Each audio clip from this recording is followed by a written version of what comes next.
الحمد لله نحمده ونستعينه ونستغفره ونؤمن به ونتوكل عليه ونعوذ بالله من شرور أنفسنا ومن سيئات أعمالنا من يهدي الله فلا مضل له ومن يضلل فلا هادي له وأشهد أن لا إله إلا الله وحده لا شريك له وأشهد أن محمدًا عبده ورسوله أرسله بالهدى ودين الحق ليظهره على الدين كله ولو كره المشركون اللهم صل على محمد وعلى آل محمد كما صليت على إبراهيم وعلى آل إبراهيم اللهم بارك على محمد وعلى آل محمد كما باركت على إبراهيم وعلى آل إبراهيم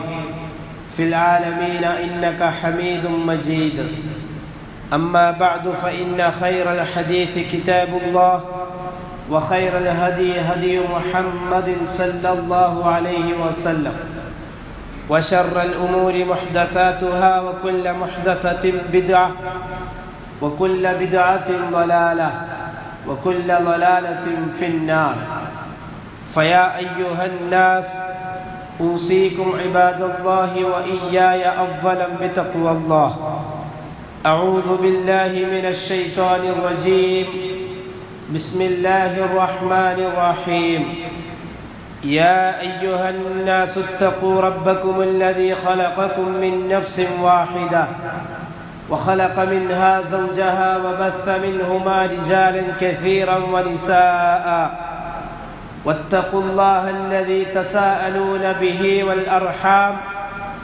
إن الله كان عليكم رقيبا അള്ളാഹുവിൻ്റെ സത്യവിശ്വാസികൾ ജീവിതത്തിലുടനീളം അള്ളാഹുവിൻ്റെ കൽപ്പനകളെ വിധിവിലക്കുകളെ സൂക്ഷിച്ചുകൊണ്ട് അനുസരിച്ചുകൊണ്ട് ജീവിക്കുകയും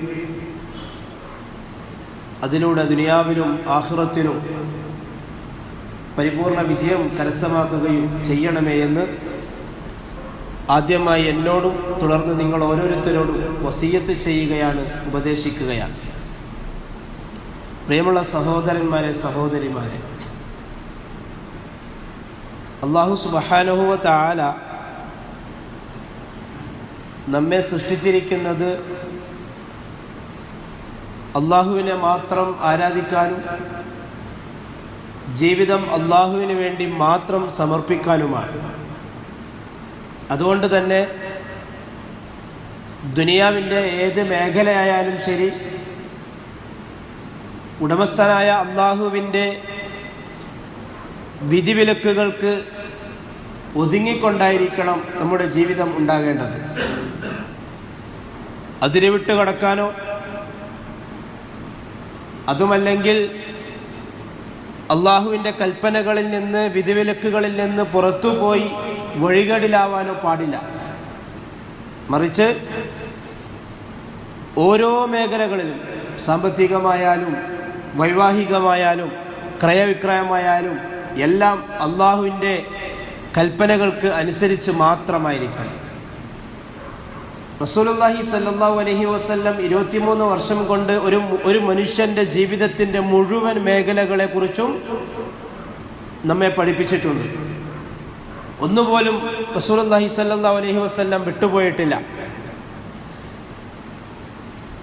അങ്ങനെ അള്ളാഹുവും റസൂലും പഠിപ്പിച്ചു തന്ന നിയമങ്ങളിൽ, പ്രവർത്തനങ്ങളിൽ പ്രധാനപ്പെട്ട ഒരു മേഖലയാണ് സാമ്പത്തികം എന്നുള്ളത്. സാമ്പത്തിക ഇടപാട് വളരെ ഗൗരവത്തോടു കൂടി കൈകാര്യം ചെയ്യേണ്ട ഒരു കാര്യമാണ് ഒരു മുസ്ലിമിനെ സംബന്ധിച്ചിടത്തോളം. സമ്പാദിക്കുന്നതും ചെലവാക്കുന്നതും വളരെ കൃത്യമായ രീതിയിൽ കണക്ക് അള്ളാഹുവിൻ്റെ മുന്നിൽ ബോധിപ്പിക്കേണ്ടി വരും. റസൂലുള്ളാഹി സല്ലല്ലാഹു അലൈഹി വസല്ലം പറഞ്ഞു തന്നതുപോലെ നാളെ പരലോകത്ത് അള്ളാഹുവിൻ്റെ മുന്നിൽ ഹാജരായാൽ ഓരോ മനുഷ്യരും 5 ചോദ്യങ്ങൾക്ക് മറുപടി പറയാതെ ഒരടി മുന്നോട്ട് വെക്കാൻ സാധിക്കുകയില്ല എന്ന് റസൂല് പറഞ്ഞു. ആ 5 കാര്യങ്ങളിൽ ഒരു കാര്യം സമ്പത്തിനെ കുറിച്ചാണ്. നീ എവിടെ നിന്നാണ് സമ്പാദിച്ചത്? എന്തിനു വേണ്ടിയാണ് ചെലവാക്കിയത്? അതിന് കൃത്യമായ മറുപടി പറയാതെ ഒരു കാരണവശാലും ഒരു മുസ്ലിമിന് രക്ഷപ്പെടാൻ സാധിക്കുകയില്ല. കോടികൾ, ലക്ഷക്കണക്കിന് കോടികൾ സമ്പാദിക്കാനുള്ള അനുവാദം നമുക്കുണ്ട്, ഹലാലായ മാർഗത്തിലൂടെ മാത്രം. എന്നാൽ ലക്ഷക്കണക്കിന് കോടിക്കണക്കിന് സമ്പത്തിന്റെ ഉടമസ്ഥനാണെങ്കിൽ ഞാൻ അധ്വാനിച്ചുണ്ടാക്കിയ സമ്പത്താണ് എന്ന ചിന്തയിൽ തനിക്ക് ഇഷ്ടമുള്ളതുപോലെ ധൂർത്തടിച്ച് തനിക്കിഷ്ടമുള്ള കാര്യങ്ങൾക്കൊക്കെ ചെലവാക്കി ജീവിക്കാൻ അനുവാദമില്ല. എൻ്റെ പൈസയല്ലേ, എൻ്റെ സമ്പത്തല്ലേ, അത് ഞാൻ എനിക്കിഷ്ടമുള്ള രീതിയിൽ ഞാൻ ചെലവാക്കും, അതിന് നീയാരാ ചോദിക്കാൻ എന്ന രീതിയിലാണ് ജീവിതമെങ്കിൽ വല്ലാഹി നാളെ ആഖിറത്തിൽ അള്ളാഹുവിൻ്റെ മുന്നിൽ കണക്ക് ബോധിപ്പിക്കേണ്ടി വരും. സാമ്പത്തികമായി അല്ലാഹു തആല ഉയർന്ന ദറജ, ഉയർന്ന പദവി നൽകിയിട്ടുള്ള ആളുകൾ, സാമ്പത്തികമായി അള്ളാഹു അനുഗ്രഹിച്ചവർ, ആ സമ്പത്തിന്റെ പേരിൽ ഒരുപാട് കണക്കുകൾ ബോധിപ്പിക്കേണ്ടി വരുമെന്ന കാര്യത്തിൽ ഒരു സംശയവും ഇല്ല. അതിൽപ്പെട്ടതാണ് കടമിടപാടുകൾ. കടം വാങ്ങാതെ, കടവുമായി ബന്ധപ്പെടാതെ ഒരു മനുഷ്യനും ഇന്നില്ല എന്ന് തന്നെ വേണമെങ്കിൽ പറയാം. അതെത്ര വലിയ പണക്കാരനായാലും, എത്ര വലിയ ബിസിനസ്സുകാരനായാലും, കച്ചവടക്കാരനായാലും, ഒന്നുകിൽ അവർക്ക് പൈസ ഇങ്ങോട്ട് കിട്ടാനുണ്ടാകും, അല്ലെങ്കിൽ അങ്ങോട്ട് കൊടുക്കാനുണ്ടാകും. ഇത് രണ്ടിലേതെങ്കിലും ഒരു മേഖലയിൽ ഇല്ലാത്തവർ ചുരുക്കമാണ്. കടമിടപാടിനെ സംബന്ധിച്ച് അള്ളാഹുവും അവന്റെ റസൂലും ഒരുപാട് സംസാരിച്ചിട്ടുണ്ട്. കടം വാങ്ങുന്നതിനെ സംബന്ധിച്ചും കടം കൊടുക്കുന്നതിനെ സംബന്ധിച്ചും അള്ളാഹും റസൂലും സംസാരിച്ചിട്ടുണ്ട്. അതിന് വ്യക്തമായ വിധികളും വിലക്കുകളും അള്ളാഹും റസൂലും നമുക്ക് പഠിപ്പിച്ചു തന്നിട്ടുണ്ട്. നമ്മുടെ ഇഷ്ടത്തിനനുസരിച്ച് നമുക്ക് തോന്നിയതുപോലെ കടം വാങ്ങുക, നമുക്ക് തോന്നിയതുപോലെ കൊടുക്കുക പറ്റുകയില്ല. കാരണം നാം ഉടമസ്ഥനായ അള്ളാഹുവിൻ്റെ അടിമകളാണ്. ഉടമസ്ഥനായ അള്ളാഹുവിൻ്റെ അടിമകളെ സംബന്ധിച്ചിടത്തോളം നമ്മുടെ ആരോഗ്യമായാലും, നമ്മുടെ സമ്പത്തായാലും, നമ്മുടെ സ്വത്തുക്കളായാലും ഉടമസ്ഥനായ അല്ലാഹു തആല എങ്ങനെയാണോ ചെലവാക്കാനും ഉപയോഗിക്കാനും നമ്മെ കൽപ്പിച്ചിട്ടുള്ളത് അതുപോലെ ചെയ്യാൻ മാത്രമേ നമുക്ക് അനുവാദമുള്ളൂ. തോന്നിയതുപോലെ ജീവിക്കാൻ അനുവാദമില്ല. ഇന്നല്ലാഹ ലാ യുഹിബ്ബുൽ മുഅ്തദീൻ. ഓവറായിട്ട് കളിക്കുന്ന ആളുകളെ അള്ളാഹ്ക്ക് ഇഷ്ടമല്ല. അതിരുവിട്ട് കിടക്കുന്നവരെ അള്ളാഹുവിന് ഇഷ്ടമല്ല. അല്ലാഹു തആല തന്നെ നമുക്ക് പഠിപ്പിച്ചു തന്ന കാര്യമാണ്.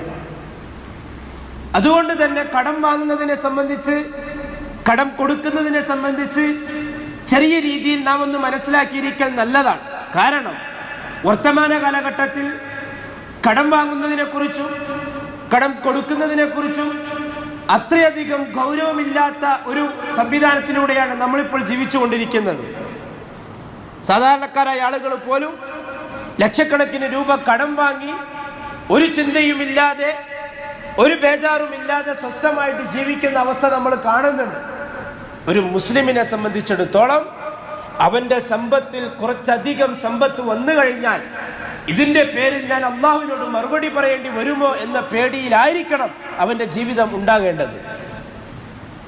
ഇന്ന് പൈസ ഇല്ലാത്തവൻക്ക് ടെൻഷനും പൈസ ഒരുപാടുള്ളവൻക്ക് ഒരു ടെൻഷനുമില്ല, സ്വസ്ഥമായ ജീവിതവുമാണ്. അത് ദുനിയാവിന്റെ അവസ്ഥയാണ്. യഥാർത്ഥത്തിൽ പരലോക ജീവിതം ആഗ്രഹിക്കുന്ന ആളുകളെ സംബന്ധിച്ചിടത്തോളം ദരിദ്രനായി ഫക്കീറായി ജീവിക്കുന്ന ഒരു മനുഷ്യൻ, അവരെ സംബന്ധിച്ചിടത്തോളം ദുനിയാവിന്റെ ആവശ്യങ്ങൾ ചിലപ്പോൾ മുഴുവനായിട്ടും ആഗ്രഹിക്കുന്നത് പോലെ പൂർത്തിയാക്കാൻ കഴിഞ്ഞില്ല എന്ന് വരാം. പക്ഷെ പരലോക ജീവിതത്തിൽ അവർക്ക് വലിയ ടെൻഷനില്ല. കാരണം സമ്പത്തിനെ കുറിച്ചിട്ടുള്ള ചോദ്യങ്ങൾക്ക് അവൻ മറുപടി പറയേണ്ടി വരൂല. അതുകൊണ്ട്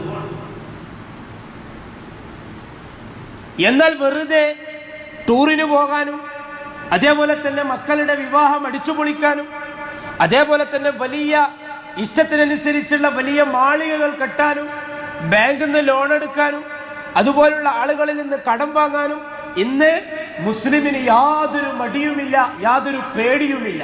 ആ ഒരവസ്ഥയിലാണ് നമ്മൾ ഇന്ന് ജീവിച്ചുകൊണ്ടിരിക്കുന്നത്. ഗൗരവമുള്ള വിഷയമാണ്. ഒരു രൂപക്ക് പോലും നാളെ ആഖിറത്തിൽ ചിലപ്പോൾ ഒരായുസ് മുഴുവൻ ചെയ്ത അമലുകൾ ചിലപ്പോൾ കൊടുക്കേണ്ടി വരും. ഇനി കടം വാങ്ങുമ്പോഴും കടം കൊടുക്കുമ്പോഴും നാം ചെയ്യേണ്ടുന്ന ഉത്തരവാദിത്തം എന്താണ്? ഇത് സാധാരണയായി അനുവദിക്കപ്പെട്ടതാണ്. കടം നമുക്ക് വാങ്ങാം, കടം വാങ്ങാം, പൈസ കടം വാങ്ങാം നമ്മുടെ ആവശ്യത്തിനനുസരിച്ച്. ഇനി നാം നല്ല സമ്പത്തിന്റെ ഉടമസ്ഥനാണെങ്കിൽ, സമ്പത്തിന്റെ ഉടമയാണെങ്കിൽ, അല്ലാഹു തആല സാമ്പത്തികമായി അനുഗ്രഹിച്ചിട്ടുണ്ടെങ്കിൽ ആരെങ്കിലും ഒന്ന് ചോദിച്ചാൽ കൊടുക്കേണ്ട ഉത്തരവാദിത്വവും നമുക്കുണ്ട്. അല്ലാഹു തആല പറയുന്നു സൂറത്തുൽ ബഖറയിൽ തന്നെ, സൂറത്തു ആലി ഇംറാനിൽ തന്നെ, സൂറത്തുൽ ബഖറയിൽ തന്നെ വലിയ വിശാലമായ ഒരു ആയത്തിൽ, പരിശുദ്ധ ഖുർആനിന്റെ ഏറ്റവും വലിയ ആയത്ത് അതാണ്. കടത്തിനെ കുറിച്ച് പറയുന്ന ആയത്താണ്. ആയത്തുദ്ദൈൻ എന്നാണ് ആ ആയത്തിന്റെ പേര് തന്നെ. ഇത്ര വിശാലമായിട്ട് ഒരു പേജ് മുഴുവൻ കടവും ഇടപാടുമായി ബന്ധപ്പെട്ടിട്ടുള്ള വിഷയം അല്ലാഹു തആല കൈകാര്യം ചെയ്യുന്നുണ്ടെങ്കിൽ, പറയുന്നുണ്ടെങ്കിൽ അത് എത്രമാത്രം ഗൗരവമുള്ളതാണെന്ന് നമ്മൾ മനസ്സിലാക്കേണ്ടിയിരിക്കുന്നു. അല്ലാഹു തആല പറയുന്നു, യാ അയ്യുഹല്ലദീന ആമനു, മുഅ്മിനീങ്ങളോടാണ്, മുസ്ലിമീങ്ങളോടാണ്. അല്ലാഹുവിനെ അംഗീകരിക്കേണ്ടതുപോലെ അംഗീകരിച്ചവരോട്, അല്ലാഹുവിനെ വിശ്വസിക്കേണ്ടതുപോലെ വിശ്വസിച്ചവരോട്, അല്ലാഹു അല്ലാത്ത വേറൊരു വസ്തുക്കളെയോ വ്യക്തികളെയോ ശക്തികളെയോ അല്ലാഹുവിന് പങ്കാളികളാക്കാത്ത മുഅ്മിനീങ്ങളോടാണ് അല്ലാഹുവിന്റെ അഭിസംബോധന. എന്താ അല്ലാഹു തആല പറയുന്നത്? ഇദാ തദായൻതും ബിദൈൻ, നിങ്ങൾ കടമിടപാട് നടത്തുകയാണെങ്കിൽ, വല്ല കടമിടപാടുകളും നിങ്ങൾ നടത്തുകയാണെങ്കിൽ, ഇലാ അജലിൻ മുസമ്മ, ഒരു നിശ്ചിത അവധി വെച്ചുകൊണ്ട് ആരോടെങ്കിലും നിങ്ങൾ പൈസ കടം വാങ്ങുകയാണെങ്കിൽ, അല്ലെങ്കിൽ ഒരു നിശ്ചിത അവധി വെച്ചുകൊണ്ട് ആർക്കെങ്കിലും നിങ്ങൾ പൈസ കടം കൊടുക്കുകയാണെങ്കിൽ, ഫക്തുബു, നിങ്ങൾ അത് എഴുതി വെക്കണം. നിങ്ങളത് എഴുതി വെക്കണം. അതിന്റെ രീതിയിൽ തന്നെ നമ്മൾ സാധാരണ എന്താ ചെയ്യാറുള്ളത്? ഉദാഹരണത്തിന് ഒരു വീട് നമ്മൾ വീട് വാങ്ങിയിട്ട് 50 ലക്ഷം രൂപയുടെ ഒരു വീട് വാങ്ങി 25 ലക്ഷം രൂപ നമ്മൾ ഉടമസ്ഥന് കൊടുത്തു. അത് സാധാരണ നമ്മൾ എഴുതാറുണ്ട്. 25 ലക്ഷം രൂപ കൈപ്പറ്റിയിരിക്കുന്നു, 25 ലക്ഷം രൂപ ഞാൻ കൊടുത്തിരിക്കുന്നു, 2 സാക്ഷികൾ ഒപ്പ്. ഇത് രേഖാമൂലം കൈമാറേണ്ടതുള്ളത് കൊണ്ട് അത് നമ്മൾ എഴുതി വെക്കുന്നു.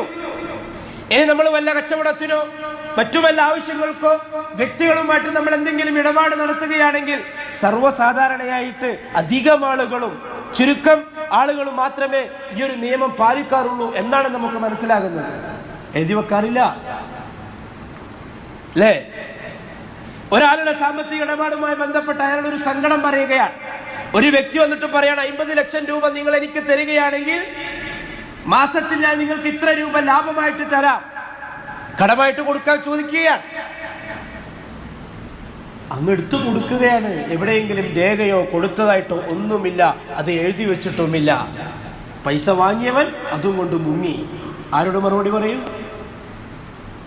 നീ പൈസ കൊടുത്തതിന് എന്താ തെളിവ് എന്ന് ചോദിച്ചാൽ ഒന്നുമില്ല. ഇനി അവൻ പൈസ നിന്നിൽ നിന്ന് വാങ്ങി എന്നതിന് എന്തെങ്കിലും തെളിവുണ്ടോ? അതുമില്ല. അതുകൊണ്ട് അല്ലാഹു തആല പറയുന്നത് ഫക്തുബു, ഇങ്ങനത്തെ കുലുമാലിലൊന്നും ചെന്ന് പെടാൻ നിൽക്കണ്ട, എഴുതി വെച്ചാൽ ഇന്ന ആൾക്ക് ഇന്ന സമയത്ത് ഇത്ര രൂപ ഞാൻ കടം കൊടുത്തിട്ടുണ്ട്, ഇത്ര ദിവസത്തിനുള്ളിൽ അയാൾ തിരിച്ചു തരുമെന്ന നിബന്ധനയോടുകൂടി രേഖാമൂലമാണ് കടമിടപാടുകൾ നമ്മൾ നടത്തുന്നതെങ്കിൽ അയാൾക്ക് നമ്മളെ പറ്റിക്കാനോ ചതിക്കാനോ സാധിക്കുകയില്ല. നിയമമനുസരിച്ച് നമുക്കത് മുന്നോട്ട് കൊണ്ടുപോകാൻ സാധിക്കും. ഇനി അതുമല്ലെങ്കിൽ നമ്മൾ മരിച്ചുപോയാൽ നമ്മുടെ മക്കൾക്ക് ഉപ്പ എവിടെ നിന്നൊക്കെ കടം വാങ്ങിയിട്ടുണ്ട്, ആർക്കൊക്കെ കൊടുക്കാനുണ്ട്, ആരിൽ നിന്നൊക്കെ കിട്ടാനുണ്ട്, ഇതൊക്കെയും അറിയണമെങ്കിൽ രേഖ നിർബന്ധമാണ്. അള്ളാഹുവിന്റെ കൽപ്പനയാണിത്. രേഖയില്ലാത്ത എഴുതി വെക്കാത്ത കടമിടപാടുകൾ അത് അള്ളാഹുവിന്റെ വിധിക്ക് കൽപ്പനക്ക് വിരുദ്ധമാണ്. ഒരാൾക്ക് പൈസ കടം കൊടുക്കുമ്പോൾ എഴുതി അയാളുടെ ഒപ്പും നമ്മുടെ ഒപ്പും സാക്ഷികളുടെ ഒപ്പും വേണം, നിർബന്ധമാണ്. കടം വാങ്ങുമ്പോഴും അങ്ങനെ തന്നെ. വിശാലമായിട്ട് അന്ന് ഇങ്ങനെ പറയാൻ, എഴുതുന്ന ഒരാളെ കൊണ്ട് നിങ്ങൾ എഴുതിപ്പിച്ചിട്ട് അത് രേഖയാക്കി വെക്കുക, അതിന് സാക്ഷികളെ നിർത്തുക, അങ്ങനെ കടമിടപാടുകളെ നിങ്ങൾ നടത്തുക. അല്ലാഹു തആല വിശാലമായിട്ട് പറയുന്നു. കടം വാങ്ങുമ്പോൾ ഒന്നാമതായിട്ട് നമ്മൾ ശ്രദ്ധിക്കേണ്ട കാര്യം അതാണ്, എഴുതി വെക്കൽ നിർബന്ധമാണ്. അത് 1,00,000 രൂപയാണ്, 1,00,000 രൂപയല്ലേ ഉള്ളൂ, ഞാൻ അങ്ങനെ കടം വാങ്ങിയതല്ലേ ഉള്ളൂ, അതിന് കൊടുക്കുന്നതിന് മുമ്പ് മരിച്ചുപോയാൽ ആരാണ് അതിന് ഉത്തരവാദി? അല്ലെങ്കിൽ അത് കിട്ടുന്നതിന് മുമ്പ് ഇങ്ങോട്ട് കിട്ടാനുള്ളതാണെങ്കിൽ നമുക്ക് വലിയ ടെൻഷൻ ഇല്ല, കാരണം ഇങ്ങോട്ട് കിട്ടാനുള്ളതാണ്, അത് നമ്മുടെ ബാധ്യതയല്ല, അത് തരണ്ടവന്റെ ബാധ്യതയാണ്. അങ്ങോട്ട് കൊടുക്കാനുള്ളതാണെങ്കിൽ കൊടുക്കുന്നതിന് മുമ്പ് നമ്മൾ മരിച്ചു, ആ ഇടപാട് നടത്തിയത് ഞാനും അവരും മാത്രമേ അറിയുള്ളൂ.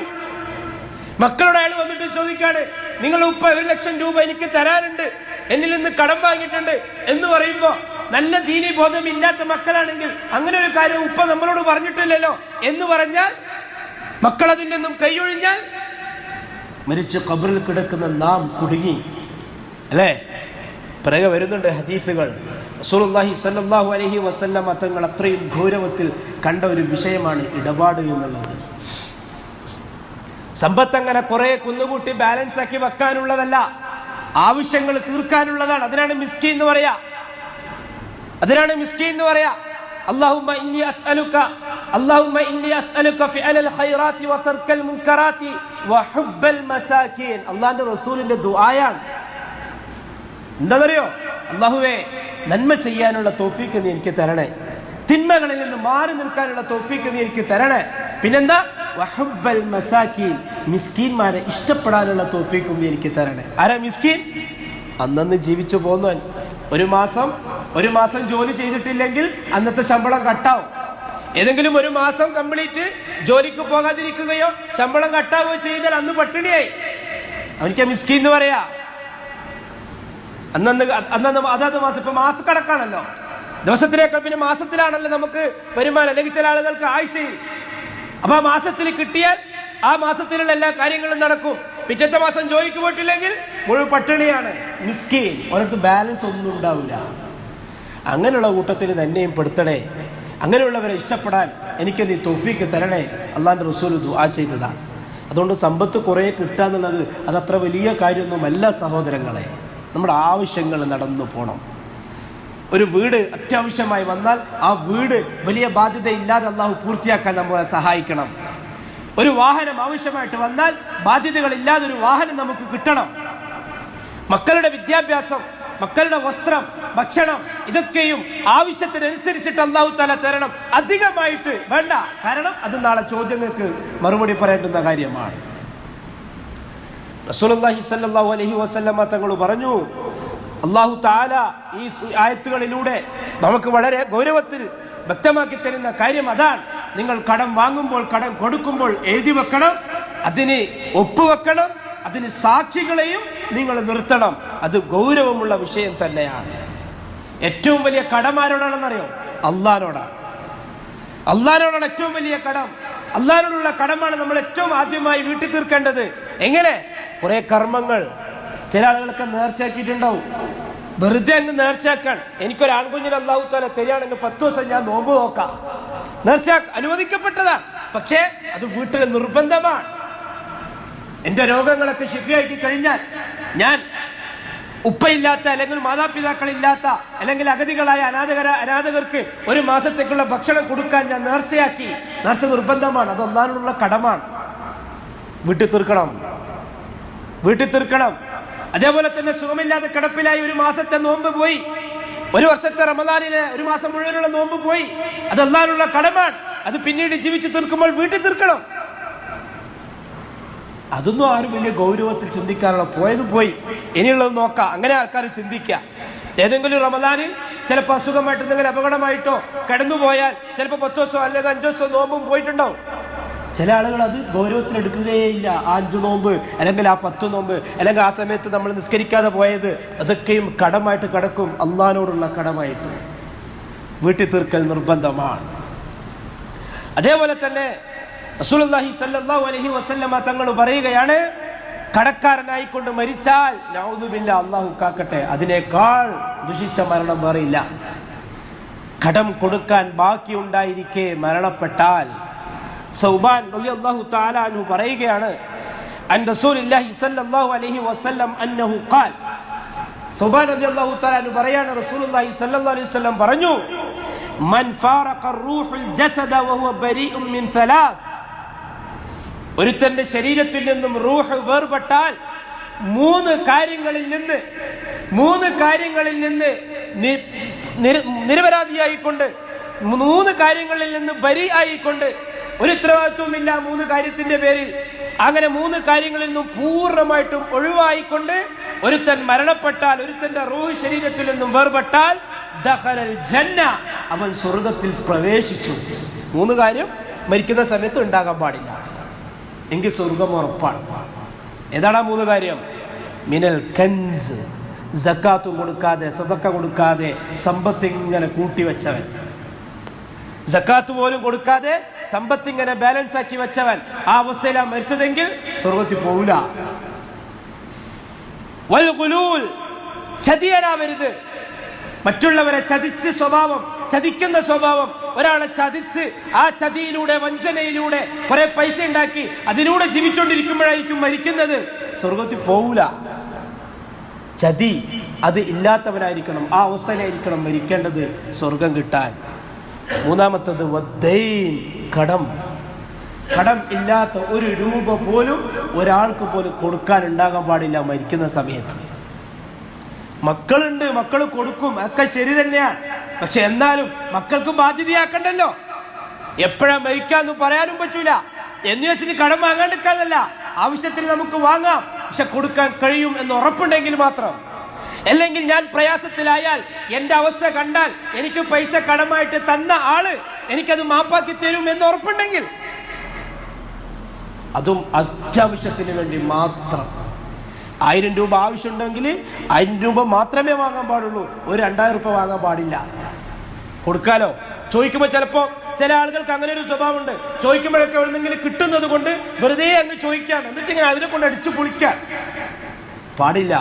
എപ്പോഴാണ് ഇന്ന അജലല്ലാഹി ഇദാ ജാഅ ലാ യുഅഖർ, അല്ലാഹുവിന്റെ തീരുമാനം, നമ്മുടെ മരണം എപ്പോഴാണെന്ന് തീരുമാനിച്ച സമയം എത്തിക്കഴിഞ്ഞാൽ 1 സെക്കൻഡ് പോലും അല്ലാഹു തആല പിന്തിപ്പിക്കുകയില്ല. അത് എപ്പോഴാണെന്ന് നമുക്കാർക്കും അറിയില്ല അത് എപ്പോഴാണെന്നുള്ളത്. അതൊക്കെ ബാധ്യതയാക്കി അവിടെ വെച്ചിട്ട് മരിച്ചിട്ട് മക്കളെ കൊണ്ട് കുറെ ബാധ്യത ഉണ്ടാക്കിപ്പിച്ച് മക്കൾക്ക് കുറെ ഭാരമാക്കി ചിലപ്പോൾ നമ്മുടെ ഖബറിൽ തന്നെ സ്വസ്ഥത നഷ്ടപ്പെടുന്ന ഒരു അവസ്ഥ വരാതിരിക്കാൻ നമ്മൾ സൂക്ഷിക്കേണ്ടിയിരിക്കുന്നു സഹോദരങ്ങളെ. മറ്റുള്ളവരുടെ മുന്നിൽ നല്ല മാന്യനായി നല്ല സംസാരമൊക്കെ സംസാരിച്ച് ഇങ്ങനെ ജീവിച്ചു പോയാൽ മാത്രം പോരാ. നമ്മുടെ രഹസ്യ ജീവിതം, വ്യക്തി ജീവിതം, ഇതുപോലുള്ള കാര്യങ്ങൾ വളരെയധികം സൂക്ഷ്മത നമ്മൾ പാലിക്കേണ്ടതുണ്ട്. റസൂൽ പറഞ്ഞത്, കടമില്ലാത്ത അവസ്ഥയിൽ, ചതിയനല്ലാത്ത അവസ്ഥയിൽ, അതേപോലെ തന്നെ സക്കാത്തൊന്നും കൊടുക്കാതെ സമ്പത്ത് കുറെ ബാലൻസ് ആക്കി വെക്കുന്ന അവസ്ഥയിൽ മരിച്ചാൽ എനിക്ക് സ്വർഗത്തിൽ കയറാൻ പറ്റൂല. ഇതൊന്നും ഇല്ലാത്ത അവസ്ഥ ആയിരിക്കണം മരിക്കുന്ന സമയത്തെങ്കിൽ ദഖലൽ ജന്ന. ഇതിനെല്ലാം മുകളിൽ തൗഹീദ് നിർബന്ധമാണ്. ഒരുത്തിന് തൗഹീദില്ല, ബാക്കിയെല്ലാം നല്ല അടിപൊളിയായിട്ട് ചെയ്യുന്നുണ്ട്, കൃത്യമായിട്ട് അല്ലാഹു പറഞ്ഞതുപോലെ. പക്ഷെ തൗഹീദില്ല, ഓൻ ജാറത്തിലും പോവും, ഇതുപോലുള്ള പറയുന്ന കുത്തിവത്തും കഴിക്കും, മൗലിദും കഴിക്കും. അവർക്ക് ഇത് ബാധകമല്ല. അവൻ എത്ര നന്മ ചെയ്താലും ശരി, ഭൂലോകം മുഴുവനും നല്ല സ്വാലിഹായ മനുഷ്യരാണെന്ന് എഴുതി ഒപ്പിട്ടാലും ശരി, അവർക്ക് തൗഹീദ് ഇല്ലേ, എല്ലാം ബാത്തിലാണ്. എല്ലാം ബാത്തിലാണ്. എത്ര നല്ല കർമ്മങ്ങൾ ചെയ്താലും ശരി. റമദാനിൽ രാത്രി മുഴുവനും നിന്ന് നിസ്കരിക്കുന്നു, അതേപോലെ തന്നെ എല്ലാ നോമ്പും കൃത്യമായി നോക്കുന്നു, സുന്നത്ത് ഒന്നും വിടാറില്ല, നിസ്കാരം എല്ലാം നിർവഹിക്കുന്നു, ഒരു സുന്നത്ത് പോലും ഒഴിവാക്കാറില്ല. എല്ലാ ഇടപാടുകളും എല്ലാ ബാധ്യതകളും കുടുംബപരമായിട്ട് അയൽവാസികളോട്, സുഹൃത്തുക്കളോട്, ഭാര്യയോട്, മക്കളോട് എല്ലാം വളരെ കൃത്യമായി അല്ലാഹ് പറഞ്ഞതുപോലെ ചെയ്യുന്നു. പക്ഷേ കൃത്യമായിട്ട് അവൻ ജാറത്തിലേക്ക് പോകുന്നു. വല്ലാഹി അവന്റെ മുഴുവൻ അമലുകളും പാഴാണ്, ഒരിക്കലും അത് സ്വീകരിക്കപ്പെടുകയില്ല. എന്തുകൊണ്ട്? ലൈൻ അശ്റക്ത ലയഹ്ബതന്ന അമലു, അല്ലാഹുവിൽ ശിർക്ക് ചെയ്താൽ അവന്റെ എല്ലാ അമലുകളും പൊളിഞ്ഞു പോകുന്നതാണ്. എല്ലാ അമലുകളും പൊളിഞ്ഞു പോകുന്നതാണ്. അതുകൊണ്ടാണ് മൗലൂദ് കഴിക്കുന്നത്. മൗലൂദ് ചെല്ലുന്നവൻ, മൗലൂദ് പാടുന്നവൻ അതിലെന്താ പറയുന്നത്? ഒറ്റ വാചകം മതി. അല്ലാഹുവിന്റെ റസൂലേ, ഞാൻ പാപിയാണ്, എന്റെ പാപം അങ്ങയോട് ഞാൻ ആവലാതി പറയാണ്. അപ്പൊ തന്നെ മുശ്രിക്കായില്ലേ, ശിർക്ക് ചെയ്യുന്നവനായി. എന്തുകൊണ്ട്? അള്ളാഹിനോട് മാത്രം ചോദിക്കേണ്ടുന്ന പാപമോചനം അവൻ അള്ളാഹിന്റെ റസൂലിനോട് ഞാൻ അള്ളാഹിന്റെ റസൂലിനോട് ചോദിച്ചത്. അതിനൊന്നും എക്സ്ക്യൂസ് ഇല്ല. അള്ളാഹിനോട് മാത്രമേ ചോദിക്കാൻ പാടുള്ളൂ. അതന്നല്ലേ കുത്തുബിയത്തിലും മൊയ്‌ശേഖ് തങ്ങളോട് ഇതേപോലെ അള്ളാഹിനോട് മാത്രം പറയേണ്ടുന്ന കാര്യം മൊയ്‌ശേഖ് തങ്ങളോടാണ് പറയുന്നത്. അവലാദികള് അങ്ങനെ കുത്തുബത്ത് കഴിച്ചവൻ മുശ്രിക്കാണ്. ആ കുത്തുബത്തിന്റെ വരികൾ ഷിർക്കിന്റെ വരികളാണ്. ഷിർക്കിന്റെ വരികൾ ചെല്ലിയവൻ മുശ്രിക്കാണ്. അത് പറയാനെന്താ നമുക്ക് മടി? എന്തിനാ നമ്മൾ ഒപ്പിച്ച് നിൽക്കേണ്ടത്? അങ്ങനെ ഒപ്പിച്ചേക്കേണ്ട ആവശ്യമില്ലല്ലോ. ഷിർക്കിന്റെ വരികൾ ചൊല്ലിയവൻ മുശ്രിക്കാണ്. ഷിർക്കിന്റെ പ്രവർത്തനം ചെയ്തവൻ മുശ്രിക്കാണ്. മുശ്രിക്ക് ഷിർക്ക് ചെയ്ത് ചെയ്ത് ചെയ്ത് ചിലപ്പോൾ അത് കുഫറിലേക്കും എത്തും. ഇസ്ലാമിൽ നിന്ന് അവൻ പുറത്തു പോകും. പിന്നെ അവന്റെ ജീവിതത്തിൽ എത്ര നന്മ ചെയ്തിട്ടും ഒരു കാര്യമില്ല. എന്ത് നന്മയുണ്ടെങ്കിലും അതിന്റെ അടിസ്ഥാനം തൗഹീദാണ്. അള്ളാനെ മാത്രം ഇടപെടിപ്പിക്കുക എന്നത് അതില്ലേ, വേറെ എന്ത് നന്മ ചെയ്തിട്ടും കാര്യമില്ല, ഒരു കാര്യമില്ല. അള്ളാഹു കാര്യങ്ങൾ മനസ്സിലാക്കുന്നവരുടെ കൂട്ടത്തിൽ നമ്മെ ഉൾപ്പെടുത്തി അനുഗ്രഹിക്കട്ടെ. അതേപോലെ തന്നെ പ്രിയമുള്ളവരെ, റസൂലുള്ളാഹി സ്വല്ലല്ലാഹു അലൈഹി വസല്ലമ തങ്ങളുടെ മറ്റൊരു ഹദീസ് സലമത്ത് ബിൻ അക്വ റളിയല്ലാഹു തആല അൻഹു പറയാൻ, അന്ന നബിയ സല്ലല്ലാഹു അലൈഹി വസല്ലം ഉതിയ ബിജനാസത്തിൻ ലിയുസല്ലി അലൈഹ. നബിയുടെ കാലത്ത് ഒരു ജനാസ കൊണ്ടുവരപ്പെട്ടു, ഒരു മയ്യത്ത് കൊണ്ടുവരപ്പെട്ടു. ഫഖാല ഹൽ അലൈഹി മിൻ ദൈൻ. റസൂൽ ചോദിച്ചെന്താണെന്നറിയോ? ഈ മരിച്ചു കിടക്കുന്ന മയ്യത്തിന് എന്തെങ്കിലും കടമിടപാടുണ്ടോ? ആർക്കെങ്കിലും ഈ മയ്യത്ത് പൈസ കൊടുക്കാനുണ്ടോ? ഖാലു ലാ ഫസല്ല അലൈഹി സുമ്മ ഉതിയ ബിജനാസത്തിൻ ഉഖറ. സഹാബക്കൾ പറഞ്ഞു, ഇല്ല, ഇയാൾക്ക് ഒന്നും കൊടുക്കാനൊന്നുമില്ല, ആരും ഇയാൾക്ക് കടമിടപാടൊന്നും ഇല്ല എന്ന് പറഞ്ഞപ്പോൾ റസൂൽ നിസ്കരിച്ചു. അയാൾക്ക് വേണ്ടി മയ്യത്ത് ഇമാമായിട്ട് റസൂൽ ഇമാമായിട്ട് നിന്ന് നിസ്കരിച്ചു. കുറച്ചു കഴിഞ്ഞപ്പോൾ വേറൊരു ജനാസ കൊണ്ടുവരപ്പെട്ടു. ഫഖാല, റസൂൽ ചോദിച്ചു, ഹൽ അലൈഹി മിൻ ദൈൻ. ഇയാൾക്ക് എന്തെങ്കിലും കടമുണ്ടോ? ഇയാൾ ആർക്കെങ്കിലും പൈസ കൊടുക്കാനുണ്ടോ? ഖാലു നഅം. സഹാബക്കൾ പറഞ്ഞു, അതേ റസൂലേ, ഇയാൾ കടം കൊടുക്കാനുണ്ട്, കുറച്ചാൾക്കാർക്ക് പൈസ കൊടുക്കാനുണ്ട്. ഖാല റസൂലുള്ളാഹി സ്വല്ലല്ലാഹു അലൈഹി വസല്ലം തങ്ങൾ പറഞ്ഞു, സല്ലു അലാ സാഹിബിക്കും. നിങ്ങളുടെ കൂട്ടുകാരൻ നിങ്ങൾ നിസ്കരിച്ചോ? റസൂൽ നിസ്കരിച്ചില്ല, മയ്യത്ത് നിസ്കരിക്കാൻ കൂട്ടാക്കിയില്ല. എന്താ കാരണം? കടക്കാരനായിട്ടാണ് അയാൾ മരിച്ചത്. ഒന്ന് ആലോചിച്ച് നോക്കിയാൽ അതിന്റെ ഗൗരവം. റസൂൽ അത്രമാത്രം മാറി നിൽക്കണമെങ്കിൽ കടക്കാരനായിട്ട് മരിച്ചാൽ മയ്യത്ത് നിസ്കരിക്കാൻ പോലും റസൂൽ ഇഷ്ടപ്പെട്ടില്ല. ഇത്ര ഗൗരവമുള്ള വിഷയമാണ്. അപ്പൊ തന്നെ അബൂ ഖത്താദ റളിയല്ലാഹു തആല അൻഹു പറഞ്ഞു, അലയ്യ ദൈനുഹു യാ റസൂലല്ലാഹ്. അല്ലാഹുവിന്റെ റസൂലേ, ഇയാളെ കടം ഞാൻ കൊടുത്തു വിട്ടാം, ഇയാളുടെ കടം ഞാൻ കൊടുത്തു വിട്ടാം. അപ്പൊ തന്നെ അബൂ ഖത്താദ റളിയല്ലാഹു തആല അത് ഏറ്റെടുത്തു. ഫസല്ല അലൈഹി റസൂലുള്ളാഹി സ്വല്ലല്ലാഹു അലൈഹി വസല്ലം തങ്ങൾ അപ്പോൾ അയാൾക്ക് ഇമാമായിട്ട് നിന്ന് നിസ്കരിച്ചു. കടത്തോടുകൂടി മരണപ്പെട്ടാൽ നമ്മുടെ കടം നമ്മുടെ ബാക്കി ജീവിച്ചിരിക്കുന്നവർ കൊടുത്തു തീർക്കാൻ സാധിക്കണം. അവർ കൊടുത്തു തീർത്താലേ മരിച്ചാൽ നമുക്ക് ഖബറിൽ സ്വസ്ഥതയുള്ളൂ. ഇല്ലേ, ആ കടത്തിൻ്റെ പേരിൽ നമ്മൾ ഒരുപാട് അനുഭവിക്കേണ്ടി വരും. ഗൗരവമുള്ള വിഷയമാണ്. കടബാധ്യത തീർക്കാതെ ഒരു കാരണവശാലും മരിക്കാൻ ഇടവരരുത്. കടക്കാരൻ്റെ മയ്യത്ത് നമസ്കരിക്കുന്നത്, അതുകൊണ്ടാണ് മയ്യത്ത് നമസ്കരിക്കുന്ന സമയത്ത് പറയാറില്ലേ, എന്തെങ്കിലും ഇടപാടുണ്ടെങ്കിൽ അയാളുടെ മകൻ ഇന്നയാള് അയാളുമായിട്ട് ബന്ധപ്പെടണം, ആ മയ്യത്തിന്റെ കടമൊക്കെ അയാൾ വീട്ടിൽ കൊടുക്കുന്നതാണ്. ഇനി ഉപ്പ ലക്ഷക്കണക്കിന് രൂപ കടവാക്കിയിട്ടാ മരിച്ചത്, മോനാണെങ്കിൽ സാധാ കൂലിപ്പണിക്കാരനാണ്, എങ്ങനെയാ കടം വീട്ടുക? എൻ്റെ മോൻ വീട്ടും എന്ന് വിചാരിച്ചിട്ട് നമ്മൾ എന്ത് ചെയ്യരുത്, കുറെ അങ്ങ് വാങ്ങിക്കൂട്ടാൻ നിൽക്കണ്ട. ജീവിച്ചിരിക്കുന്നവർക്ക് ബാധ്യതയാവരുത്. അത്യാവശ്യത്തിന് വേണ്ടി മാത്രം അള്ളാഹു തആല തന്നതിൽ തൃപ്തിപ്പെട്ടുകൊണ്ട് ജീവിച്ചാൽ അള്ളാഹു അതിൽ ബർക്കത്ത് ചെയ്യും. അതേപോലെ തന്നെ റസൂലുള്ളാഹി സ്വല്ലല്ലാഹു അലൈഹി വസല്ലമ തങ്ങൾ നമുക്ക് ദുആ പഠിപ്പിച്ചു തന്നു ഇതുപോലുള്ള അവസ്ഥകളിൽ രക്ഷപ്പെടാൻ. കടമിടപാടുകൾ നടത്തുമ്പോൾ ആ കടത്തിൽ നിന്ന് രക്ഷപ്പെടാൻ, എങ്ങനെയെങ്കിലും അതൊക്കെ കടമൊക്കെ വീട്ടി സുരക്ഷിതമാവാൻ. അല്ലാഹുമ്മ ഇന്നി അഊദു ബിക മിനൽ ഹമ്മി വൽ ഹുസ്ൻ. അല്ലാഹുവേ ആവശ്യമില്ലാത്ത കുറെ ചിന്തകൾ, അതേപോലെ തന്നെ വൽ ഹുസ്ൻ ദുഃഖം, വൽ അജ്സ് അശക്തത അഥവാ മടി, വൽ കസ്ലി മടി, വൽ ബുഖ്ലി വൽ ജുബ്ൻ പിശുക്ക് ഭീരുത്വം, അതേപോലെ തന്നെ വൽ ദൈൻ കടം ഭാരം, കടം കൊണ്ടുള്ള അധികമായിട്ട് കടമുണ്ടായിട്ട് അത് ഭാരമാവുക, വഗലബത്തി റിജാൽ അതേപോലെ തന്നെ ആളുകൾ എന്നെ കീഴ്പ്പെടുത്തുക. ഇങ്ങനെയുള്ള അവസ്ഥകളെ തൊട്ടൊക്കെ ഞാൻ നിന്നോട് കാവൽ ചോദിക്കുന്നു അല്ലാഹുവേ. വലിയ ഗൗരവമുള്ള വിഷയം തന്നെയാണ് സഹോദരങ്ങളെ. ഇത് മനസ്സിലാക്കി നമ്മുടെ ജീവിതത്തെ നാം പരിശുദ്ധമാക്കി തീർക്കണം. അല്ലാഹുമ്മ ഇന്നി അഊദു ബിക മിനൽ ഹമ്മി വൽ ഹുസ്ൻ വൽ അജ്സ് വൽ കസ്ൽ വൽ ബുഖ്ലി വൽ ജുബ്ൻ വലിഅഇ ദൈൻ വഗലബത്തി റിജാൽ. ദുആ കാണാതെ പഠിച്ചിട്ട് നമ്മളത് കൃത്യമായിട്ട് ദുആ ചെയ്യണം. റസൂൽ പഠിപ്പിച്ചെന്നതാണ്. കടം പെട്ടെന്ന് തീർന്നു കിട്ടാനുള്ള ദുആ ഇഖ്ലാസോടുകൂടി ചെയ്താൽ തീർച്ച അല്ലാഹു തആല അത് വീട്ടി തരും. ഇത്ര തീയതിക്ക് ഞാൻ നിനക്ക് തരാം, തിരിച്ചു തരാം എന്ന് പറഞ്ഞിട്ട് വാങ്ങി വെറുതെ ഒരു ഡേറ്റ് പറഞ്ഞിട്ട് വാങ്ങിയാൽ ചതിയാണത്. ഇനി പറഞ്ഞിട്ട് വാങ്ങിയാൽ ആ ഡേറ്റിന് തന്നെ തിരിച്ചു കൊടുക്കാൻ സാധിക്കണം. വെറുതെ പറഞ്ഞിട്ട് പറ്റിക്കാൻ പാടില്ല. റസൂൽ പറഞ്ഞു ആയത്തുൽ മുനാഫിഖി സലാസ്, കപടവിശ്വാസിയുടെ അടയാളം 3 എണ്ണമാണ്. ഒന്ന് ഇദാ ഹദ്ദസ കദബ, വായ് തുറന്നാൽ കളവേ പറയുള്ളൂ, അവൻ കപടവിശ്വാസിയാണ്. വായ് തുറന്നാൽ കളവേ പറയുന്നവൻ കപടവിശ്വാസിയാണ്. വൈദാ വഅദ അഖ്ലഫ, വാഗ്ദാനം ചെയ്താൽ അവൻ അത് ലംഘിക്കും, വാക്കുകൊടുത്താൽ പാലിക്കൂല. അവനും ചില ആൾക്കാരെ കുറിച്ച് പറഞ്ഞേക്കില്ലേ, ഓന്റെ വാക്കും ബേജാക്ക് ഒരുപോലെ എന്ന് പറയില്ല നമ്മുടെ സാധാരണ നാടൻ ഭാഷയിൽ. അത് നമ്മൾ ഭയങ്കര അഭിമാനമായിട്ട് ഏറ്റെടുക്കുക. നമ്മൾ ചില ആൾക്കാരെ കുറിച്ച് ഓൻ പറഞ്ഞ ഓനല്ലേ പറഞ്ഞത്, അത് നടന്ന തന്നെ. അത് നമുക്കറിയാം, നമ്മളെ കുറിച്ച് ആൾക്കാർ അങ്ങനെ പറയുന്നുണ്ട്. അതത്ര നല്ലതല്ല. കാരണം വാക്കു പാലിക്കാത്തവനാണ് അവൻ. അവന്റെ കപടവിശ്വാസിയുടെ കൂട്ടത്തിലാണ് അല്ലാഹുവിന്റെ റസൂൽ എണ്ണിയിരിക്കുന്നത്.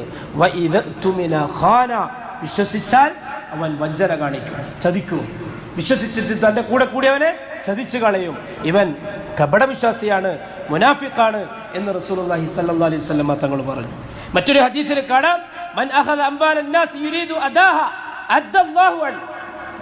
കടം വീട്ടണം, കടം പൈസ കിട്ടിക്കഴിഞ്ഞാൽ അവൻക്ക് കൊടുത്ത് തീർക്കണം എന്ന ഉദ്ദേശത്തോടു കൂടി ഒരാൾ കടം വാങ്ങിയാൽ, എന്ന് വെച്ചാൽ അത്യാവശ്യ കാര്യത്തിനാണ് കടം വാങ്ങുന്നത്, പൈസ കിട്ടുമ്പോൾ തന്നെ തിരിച്ചു കൊടുക്കുകയും ചെയ്യും. ആ ഉദ്ദേശത്തിൽ വാങ്ങിയാൽ അദ്ദല്ലാഹു അൻഹു, അല്ലാഹു തആല അവന്റെ കടം വീട്ടി കൊടുക്കും.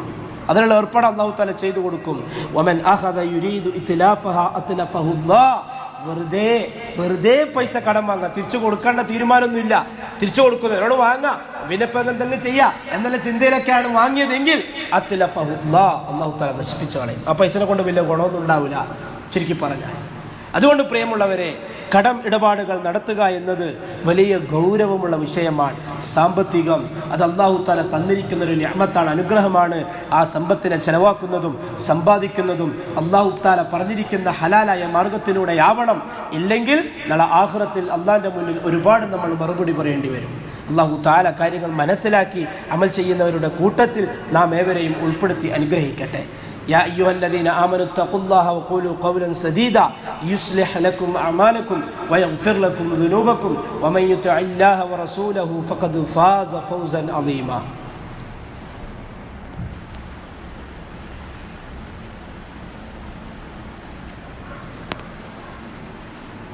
الحمد لله رب العالمين الصلاة والسلام على أشرف المرسلين وعلى آله وصحبه أجمعين أما بعد. أعوذ بالله من الشيطان الرجيم. يا أيها الذين آمنوا اتقوا الله حق تقاته ولا تموتن إلا وأنتم مسلمون. فيا أيها الناس أوصيكم عباد الله ثانيا وإياي بتقوى الله. അള്ളാഹുവിൻ്റെ സത്യവിശ്വാസികളെ, തഖ്വയിൽ അധിഷ്ഠിതമായ ജീവിതം നയിച്ചുകൊണ്ട് ദുനിയാവിലും ആഖിറത്തിലും ആനന്ദിക്കുന്ന സന്തോഷിക്കുന്ന മുഅ്മിനീങ്ങളുടെ കൂട്ടത്തിൽ ഉൾപ്പെടണമേ എന്ന് രണ്ടാമതും എന്നോടെന്ന പോലെ നിങ്ങൾ ഓരോരുത്തരോടും വസിയത്ത് ചെയ്യുകയാണ്, ഉപദേശിക്കുകയാണ്. അള്ളാഹു തഖ്വയുള്ളവരുടെ കൂട്ടത്തിൽ, തൗഹീദുള്ളവരുടെ കൂട്ടത്തിൽ നാം ഏവരെയും ഉൾപ്പെടുത്തി അനുഗ്രഹിക്കട്ടെ. പ്രിയമുള്ളവരെ, അള്ളാഹു തആല നമുക്ക് ചെയ്തു തന്നിരിക്കുന്ന നിഅമത്തുകളെ മറന്നുകൊണ്ടുള്ളൊരു ജീവിതം ഉണ്ടാകാൻ പാടില്ല. അള്ളാഹു നമുക്ക് ചെയ്യുന്ന ഒന്നാമത്തെ നിഅമത്ത് എന്നുള്ളത് തൗഹീദിൻ്റെ വക്താക്കളായി എന്നുള്ളതാണ്. അള്ളാഹുവിനെ മാത്രം ആരാധിക്കുന്ന, അള്ളാഹുവിനോട് മാത്രം ചോദിക്കുന്ന, അള്ളാഹുവിനെ മാത്രം സമീപിക്കുന്ന ഒരു മുവഹിദായ, സലഫിയത്ത് അംഗീകരിച്ച് ജീവിക്കുന്ന ഒരു മുവഹിദായിട്ട് അള്ളാഹു തആല നമ്മെ പരിഗണിച്ചു എന്നുള്ളതാണ്. അത് വലിയൊരു നിഅമത്താണ്. ലൈൻ ശകർതും ലഅസീദന്നകും, നിങ്ങൾ അള്ളാഹുവിന് നന്ദി കാണിക്കുകയാണെങ്കിൽ അള്ളാഹു ഇനിയും നിഅമത്തുകൾ അധികരിപ്പിച്ചു തരും. വലൈൻ കഫർതും ഇന്ന അദാബി ലശദീദ്, നന്ദികേട് കാണിച്ചാൽ അള്ളാഹു തആല അവൻ്റെ ശിക്ഷ കഠിനമാണ് എന്ന് നമ്മളോട് മുന്നറിയിപ്പ് നൽകുകയാണ്. അതേപോലെ തന്നെ മറ്റുള്ളവരെ സഹായിക്കുക എന്നുള്ളത്, മറ്റുള്ളവരെ ബുദ്ധിമുട്ടുകളിൽ നിന്ന് സഹായിക്കുക എന്നുള്ളത് അള്ളാഹുവിൻ്റെ സഹായം കിട്ടുന്നതിന് കാരണമാണ്. ഈ കടമിടപാട് പറയുന്നിടത്ത് റസൂലുള്ളാഹി സ്വല്ലല്ലാഹു അലൈഹി വസല്ലം തങ്ങൾ പറഞ്ഞ വേറൊരു ഹദീസാണ്.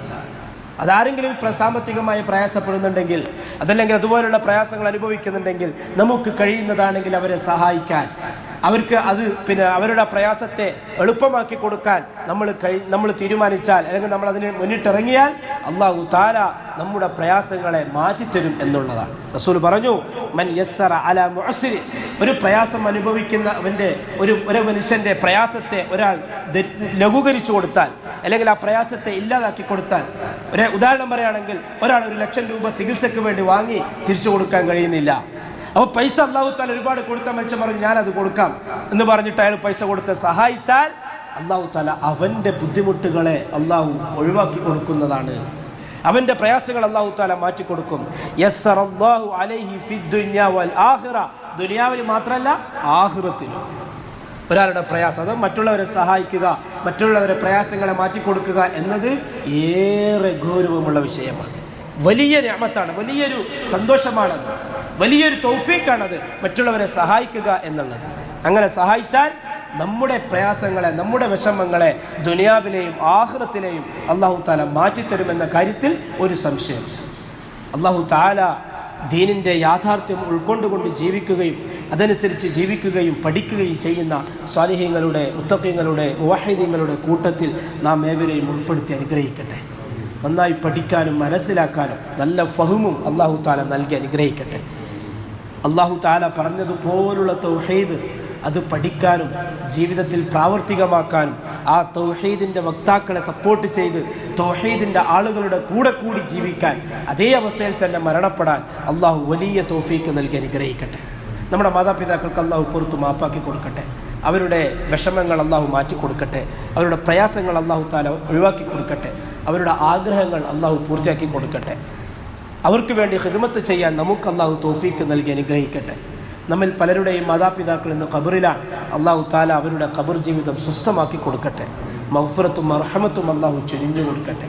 എന്തെങ്കിലും കാരണത്താൽ അള്ളാഹുവിൻ്റെ സാമീപ്യത്തിൽ നിന്നും വിദൂരത്തിലാണെങ്കിൽ എല്ലാം പുറത്തു മാപ്പാക്കി കൊടുത്ത് അല്ലാഹു തആല അവൻ്റെ അടുത്ത അടിമകളുടെ കൂട്ടത്തിൽ അല്ലാഹു അവരെയും ഉൾപ്പെടുത്തി അനുഗ്രഹിക്കട്ടെ. നമ്മുടെ പാപങ്ങൾ അല്ലാഹു പുറത്തു മാപ്പാക്കി തരട്ടെ. നമ്മെ സഹായിക്കുന്നവർ അല്ലാഹു അവരെ സഹായിക്കട്ടെ. നമ്മെ സ്നേഹിക്കുന്നവർ അല്ലാഹു സ്നേഹിക്കട്ടെ. നമ്മെ ഓർക്കുന്നവർ സാമ്പത്തികമായി, മാനസികമായി, ശാരീരികമായി നമ്മെ സഹായിക്കുകയും സ്നേഹിക്കുകയും ഓർക്കുകയും ചെയ്യുന്ന ആളുകൾ അല്ലാഹു തആല അവരുടെ സമ്പത്തിലും അവരുടെ ജീവിതത്തിലും നല്ല ഐശ്വര്യവും ബർക്കത്തും അല്ലാഹു തആല വാരിക്കോരി കൊടുക്കട്ടെ. സാമ്പത്തികമായി നമ്മെ സഹായിക്കുന്ന ആളുകളുണ്ട്. അല്ലാഹു തആല അവരുടെ സമ്പത്തിൽ അല്ലാഹു ഐശ്വര്യവും ബർക്കത്തും അല്ലാഹു ചൊരിഞ്ഞു കൊടുക്കട്ടെ. നാളെ പരലോകത്ത് അത് നല്ലൊരു കടമായിട്ട്, നല്ലൊരു പ്രതിഫലത്തിന് കാരണമാക്കി അല്ലാഹു തആല അത് മാറ്റിക്കൊടുക്കട്ടെ. അതേപോലെ തന്നെ നമ്മുടെ പള്ളിക്ക് വേണ്ടി സഹായിക്കുന്നവർ, ഗൾഫിൽ ജോലി ചെയ്യുന്നവർ അല്ലാഹു അവരുടെ ജീവിതത്തിൽ ബർക്കത്ത് ചെയ്തു കൊടുക്കട്ടെ. അവരുടെ മനസ്സിൽ അല്ലാഹു സമാധാനം കൊടുക്കട്ടെ. അവരുടെ കുടുംബത്തിൽ അല്ലാഹു സ്വസ്ഥതയും സമാധാനവും നൽകി അനുഗ്രഹിക്കട്ടെ. അവരുടെ സമ്പത്തിൽ അല്ലാഹു ഐശ്വര്യവും ഇനിയും ഒരുപാട് സഹായിക്കാനും ഒരുപാട് കൊടുക്കാനും അതിനനുസരിച്ചുള്ള സമ്പത്തും അല്ലാഹു തആല വാരിക്കോരി അവർക്ക് കൊടുത്ത് അനുഗ്രഹിക്കട്ടെ. അവസാനം ലാ ഇലാഹ ഇല്ലല്ലാഹ് എന്ന കലിമത്തു തൗഹീദ് ഉച്ചരിച്ചുകൊണ്ട് മരിക്കുന്ന മുത്തഖീങ്ങളുടെ, മുവഹ്ഹിദീങ്ങളുടെ കൂട്ടത്തിൽ നമ്മെ എല്ലാവരെയും അല്ലാഹു ഉൾപ്പെടുത്തി അനുഗ്രഹിക്കട്ടെ. اللهم اغفر للمؤمنين والمؤمنات والمسلمين والمسلمات الأحياء منهم والأموات إنك مجيب الدعوات يا قاضي الحاجات طيب ثراهم واجعل الجنة مأواهم. اللهم أجرنا من النار، اللهم أجرنا من النار، اللهم أجرنا من النار. ربنا تقبل منا إنك أنت السميع العليم وتب علينا إنك أنت التواب الرحيم. إني أنا أقول قولي هذا والله أعلم، واستغفر الله لي ولكم ولجميع المؤمنين والمسلمين أجمعين فاستغفروه إنه هو الغفور الرحيم.